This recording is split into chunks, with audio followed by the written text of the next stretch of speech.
नंदी कैसे बने भगवान शिव के वाहन।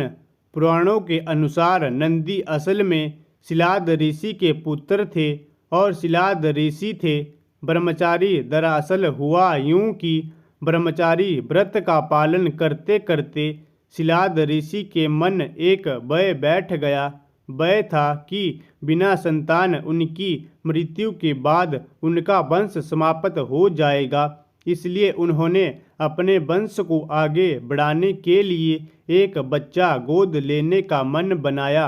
मन तो ऋषि शिलाद ने बना लिया, लेकिन दुविधा यह थी कि ऋषि ऐसे बालक को गोद लेना चाहते थे जिस पर भगवान शिव की असीम कृपा हो।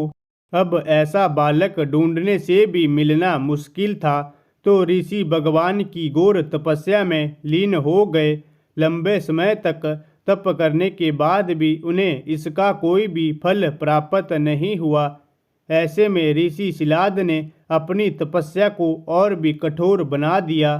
काफी समय के कठोर तप के बाद आखिरी भगवान शिव प्रसन्न हुए और उन्होंने ऋषि शिलाद को दर्शन दिए।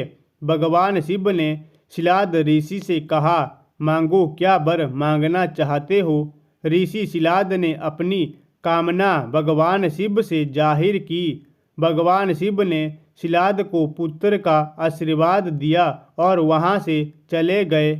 अगले ही दिन जब ऋषि शिलाद पास के खेतों से गुजर रहे थे तो उन्हें वहां एक नवजात बच्चा मिला। बच्चे का मुख बेहद ही मनमोहक और लुभावना था। ऋषि बच्चे को देख बहुत खुश हुए और यह सोचकर इधर उधर देखने लगे कि इतने प्यारे बच्चे को इस हाल में यहाँ छोड़कर कौन चला गया।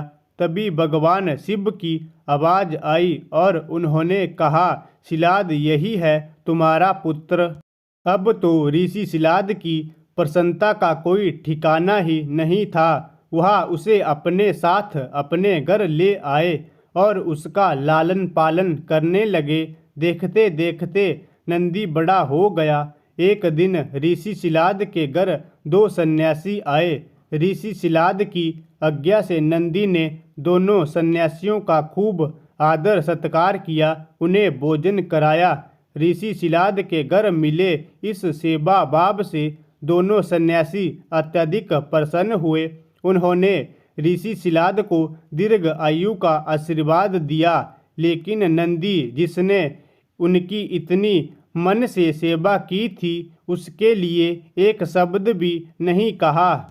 सन्यासियों द्वारा ऐसा किए जाने पर ऋषि शिलाद को आश्चर्य हुआ।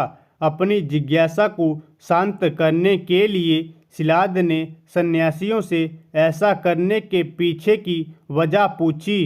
तब सन्यासियों ने बताया कि आपके इस पुत्र की आयु बहुत कम है, इसलिए हमने इसे कोई आशीर्वाद नहीं दिया। नंदी ने सन्यासियों की यह बात सुन ली। नंदी ने अपने पिता से कहा, आपने मुझे स्वयं भगवान शिव के आशीर्वाद से पाया है, तो मेरे इस जीवन की रक्षा भी भगवान शिव ही करेंगे। आप इस बात की बिल्कुल भी चिंता ना करो। इतना कहते हुए नंदी भगवान शिव की आराधना में लग जाता है। अपने पिता की तरह ही नंदी ने भी भगवान शिव को प्रसन्न करने के लिए कठोर तप किया।